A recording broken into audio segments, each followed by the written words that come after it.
Добрый вечерочек, с вами Вечерний Шуберт. Приближается Новый год, и сегодня у нас речь пойдет о праздничной пиротехнике.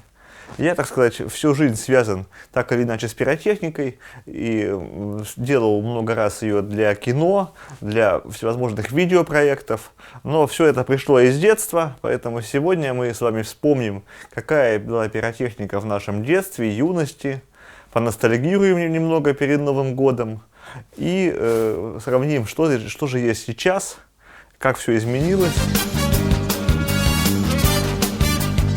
Как известно, в СССР праздничной пиротехники, как и секса, не было.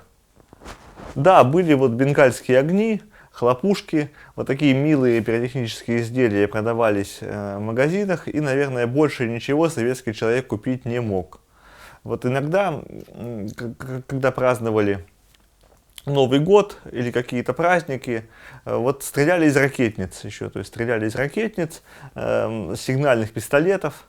Вот такие видели звездки красочные, иногда взлетали. И это вот был самый восторженный салют. Все радовались им, что вот смотрите, ракета летит. Это вот был праздник. И потом, после Нового года, после праздников, а может быть даже и по весне, мы с ребятишками находили вот такие гильзы от ракетниц 4-го калибра, но мы тогда думали, что это гильзы на слона, то есть что это были патроны на слона такого калибра, и вот очень гордились, кто нашел такую гильзу большую, понюхали пороха, то есть это был вообще высший кайф на слона, то есть, хотя, то есть это, конечно, смотрится глупо, хотя, может быть, на самом деле слоны и были, и такие патроны и применялись, и мы просто чего-то не знаем. Вот для любителей альтернативной истории вы можете посмотреть документальный фильм «Побег слонов из России». Вот такие. Ну, вот всю недостающую пиротехнику мы делали, конечно, сами, делали какие-то, ну, кто умел, конечно, делали какие-то изделия, но самым вот таким простым, вот я нашел, представитель для этой программы специальное такое изделие, как пугач. Пугач это вот делался из велосипедной спицы. Вот туда вставлялся гвоздик вот на веревочке, приделывался, чтобы не потеряться, или глаз не отлетел. А вот туда внутрь наполнялся головками из спичек, и, значит, спичечной вот этой серой, вот закрывался гвоздем, и потом, то есть ударялся какой-то твердый предмет, в это время происходил хлопок, вот эта вот смесь бертолетовой соли и серы, которая была в спичечных головках, она взрывалась, хлопок, и кого-то пугали. Но был более, конечно, мощный вариант, это были болты, закрученные гаечкой. Между болтами засыпался эта смесь спичек. Их, как правило, привязывали к пакету или к какой-то веревке и бросали в стену школы там, или какого-то дома. И раздавался мощнейший хлопок, все разбегались и были жутко рады. Ну, особый, конечно, кайф это был карбид. Карбид, который оставался в баллонах, таких бидонах больших после сварки, и когда сварщики его вываливали, мы его набирали, конечно, оставшийся карбид, набивали его в бутылки, добавляли воды и бросали в костер. Взрыв, вонь такая всевозможная, это был кайф, да. Ну, порох, понятное дело, даже кто-то находил, то есть патроны бросали в костер, это было всегда, то есть пацаны обязательно хотели чем-то бабахать. Но, собственно, пиротехники такой праздничной, официальной, ее не было.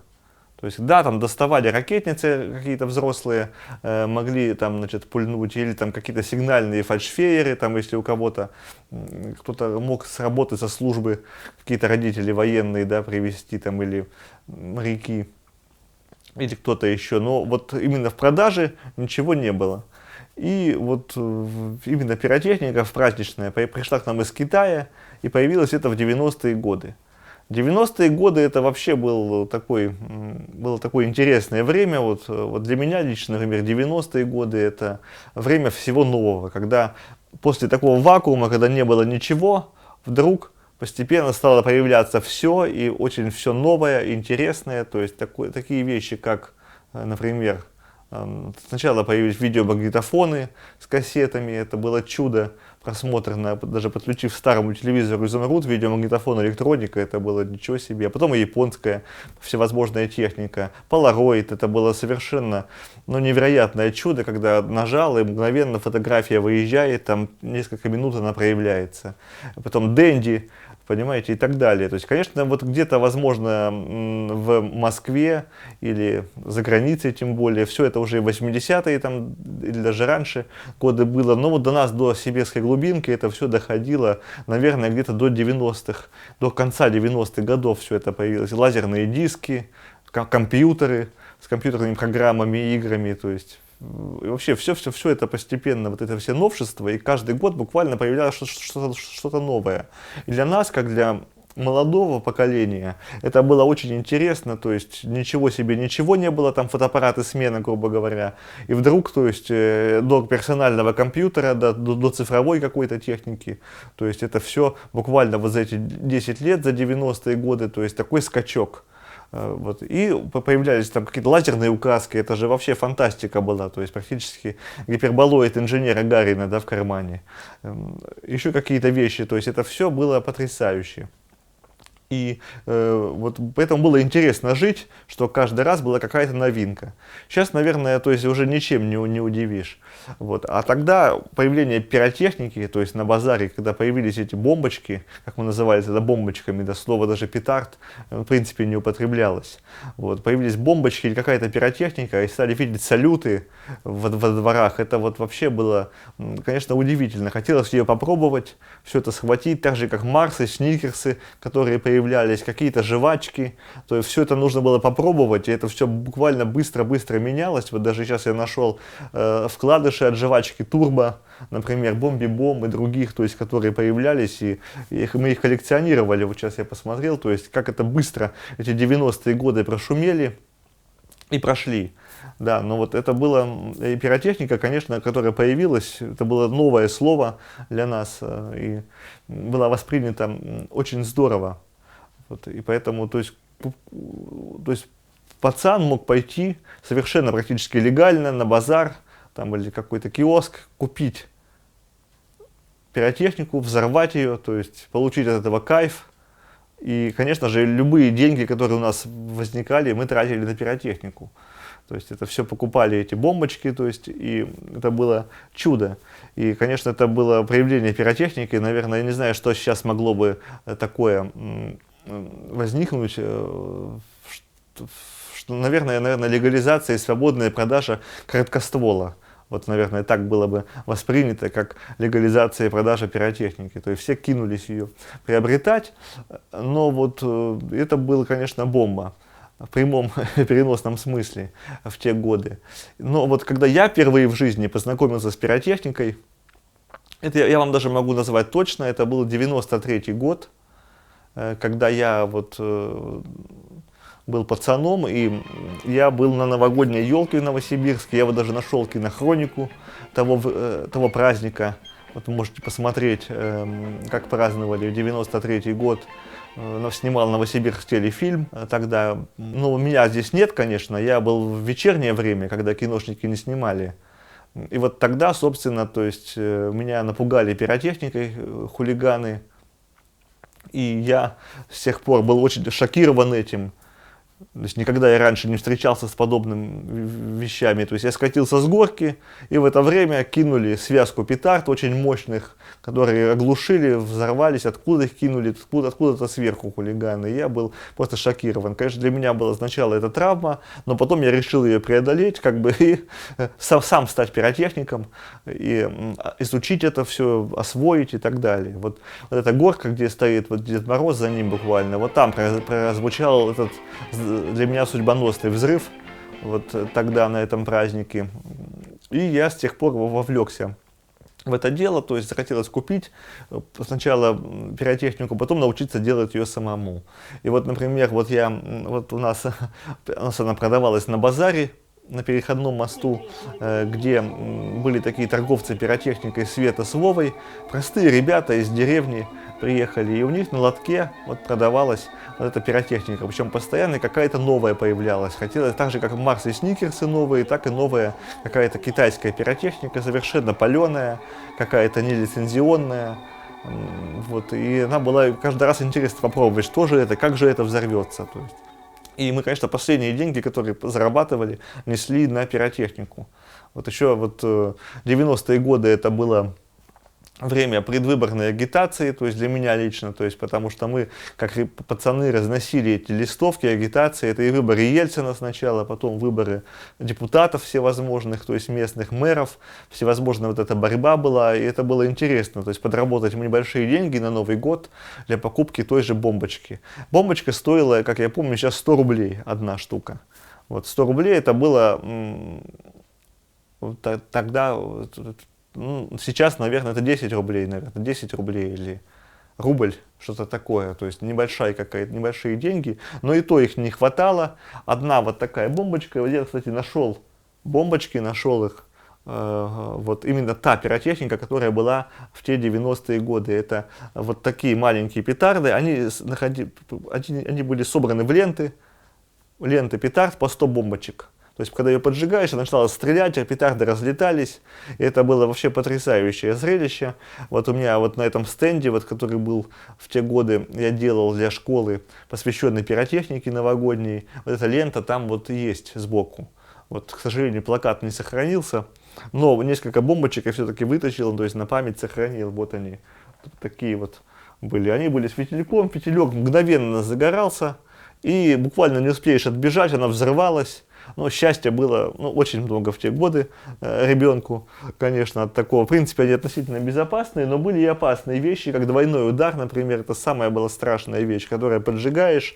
Огромная петарда красная, вот такая вот, которая взрывалась, и вторая часть ее отлетала в любое место. Могло в человека отлететь, могло вверх отлететь, и там второй гремел взрыв.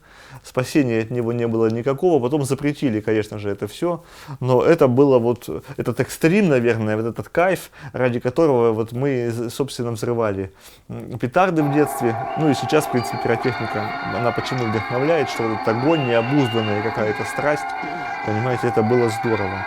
Вот такие связки петард можно было заложить куда-нибудь в школу, в какую-нибудь щель, обязательно старались, чтобы эффект был громче, в бутылку или еще, чтобы все это разорвало. И такое было детское хулиганство. Как только школа начиналась, так сразу эти торговцы выходили и продавали нам вот эти петарды. То там раздастся, то здесь раздастся. Это был уже знак того, что школа началась. Но потом, после Нового года, как правило, когда все распродавали, всю пиротехнику, сезонный товар, ее найти уже было невозможно. Это была редкость, то есть сохранить петарды, то есть где-то их достать. И это было чудо, то есть таких магазинов не было, которые постоянно торговали, все это была лоточная торговля, поэтому это была трудность. И тогда вот я встал вопрос о том, чтобы делать пиротехнику самому, научиться, то есть покупать какие-то компоненты, селитра, уголь, сера обычно, да, это дымный порох. И в летнее время я уже делал пиротехнику сам, когда она не продавалась. И фонтаны вот научился делать, то есть еще какие-то пиротехнические изделия осваивать. Это дело. Тоже литературы не было, то есть что-то найдешь где-то, прочтешь чуть-чуть там урывками, никакого интернета, никакой информации. Но вот это было интересно, чтобы мало информации, но мозг работал, фантазия была, все хотелось сделать руками, и многие делали, то есть и поджиги делали люди, то есть я знаю, там вот и мы тоже стреляли из них, и это было действительно, то есть отдельная такая субкультура. Появлялась новая пиротехника, появились так называемые черкачи. Черкачи — это вот такая стандартная на сегодняшний день петарда. Вот это вот самые первые, которые были вот такие. Потом были вот К-0201. Такое вот название, китайские петарды, которые надо было назвать черкачи, потому что их надо было чихнуть о коробок и бросить. И тоже и нам их разрешали по одному поскольку мы были бедняками, то есть жили в нищете, в принципе, приходили на последние вот эти копейки, 100 рублей, и нам одну петарду разрешали продавать. Так же, как разматывали ленту и продавали вот такую за, по-моему, вот это стоило 100 рублей, а вот такая стоила 200 рублей, представляете? То есть ельцинских вот тех, то есть, которые как 20 рублей. И взорвать такую петарду, то есть уже черкачи, это считалось уже высшая категория. А большие были вот такие, называлась «Черная смерть». Она сначала свистела там и горела, и вот каждый раз эффект был разный. Самое главное, что у этой черной смерти она могла сразу взорваться, то есть тебя оглушив, а могла, то есть, ну, вообще не взорваться, просрала называли бомбочка. И очень часто такое было. Вот, еще были свистульки. Вот, вы видите, свистульки, это вот она, кстати, сохранил я корпус свистульки, и в ней, кстати, состав даже есть. Видите, у нее, то есть, когда она внутри горит состав, она свистит, понимаете, свистящий состав, и вверх вылетает. К ней такая длинная палка еще приделалась, бамбуковая, китайская. Ну, палка уже потерялась, а вот саму свистульку, сам снаряд я нашел. Она свистела и там взрывалась. Это была очень популярная вещь, эти свистульки, то есть мы постоянно и свистели, и вот, в принципе, других фейерверков особо не было. Были вот еще римские свечи, очень длинные такие вот фейерверки, которые выстреливали там такими огоньками, обычно они просто пукали вверх, ну и то это был хороший салют считался в те годы. Вот можно на кадрах хроники посмотреть, какой арсенал был у меня в те годы пиротехнических изделий на праздник заготовлен. И вот, в принципе, это было весело, все было интересно, и появлялось, этот эффект непредсказуемости, конечно, был интересен. Но сейчас, то есть, вся пиротехника стандартизирована, уже уменьшили заряды пороха, как правило, во всех изделиях. И, ну, наверное, то есть она, конечно, может быть сейчас, то есть, и более качественная, но тогда это было интереснее. Ну и, конечно, молодые были, вот, наверное, в этом все-таки секрет этого всего. Поэтому, вот да, сейчас, кстати, стали выпускать, я вот нашел, буквально купил на днях вот такую маленькую ленточку. Если мы ее вот так вскроем, да, посмотрим, что тут подобные петарды с фитильками. Вот вы видите? Но они не такие. Они другого цвета, чуть-чуть другой длины, то есть они подлиннее немножко, чем были в 90-е годы китайские. Ну и тут не 100 бомбочек, 10 штук. То есть поджигаешь, она пу-пу-пу-пу, и все. Конечно, вот таких длинных нету. И длинные я видел в Испании. Да, я же, кстати, был в Испании с вами. А Испания — это страна, где обожают просто пиротехнику, где ее любят. И я, поскольку был ее фанатом, я в 90-е годы, опять же, те же посмотрел в программе «Клуб путешественников», который вел Юрий Сенкевич. Я увидел сюжет о празднике пороха, который проходит в Испании. И там был праздник показан, то есть когда люди взрывают их, пожарные тушат, то есть весь город выходит взрывать петарды, так они это любят. Ну, я сказал, помню в детстве еще что, я обязательно поеду в Испанию и там буду на этом празднике. Ну и никто мне не поверил, конечно же, все рассмеялись, какая Испания, что смеяться. Но спустя какое-то время я был в Испании, это вот было в сытые путинские годы уже, я был взрослым. Я посетил этот праздник, который называется Ля-Патум, проходит в городе Берга, в горах, небольшом городке, и вот проходит он в день солнцестояния, и это аналог, в принципе, нашего Ивана Купалы, примерно что-то подобное, но вместо воды обливаются не водой, а огнем, то есть петарды могут прилететь откуда угодно, залететь за шиворот, те же свистульки, все что угодно. Там вакханалия, конечно. И я, конечно, сначала было все это интересно, здорово, но когда я попал на главную площадь этого средневекового городка, где все закрыто, я сам испугался. Хоть сам пиротехник, но я сам испугался вот этим горячим испанских парней, которые хоть были и подпившие, но они не были агрессивными, но петарды летели со всех сторон, то есть летели, могли с крыши домов вылететь. Все уже в специальной одежде, за много лет прожженной были люди. Ну, а мне там прожгло майку.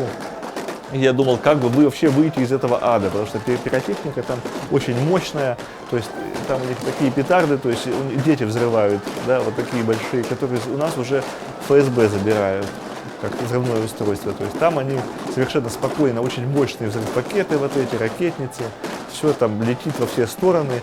И Никто не обижается, если в тебя кинули петарды. Такой праздник.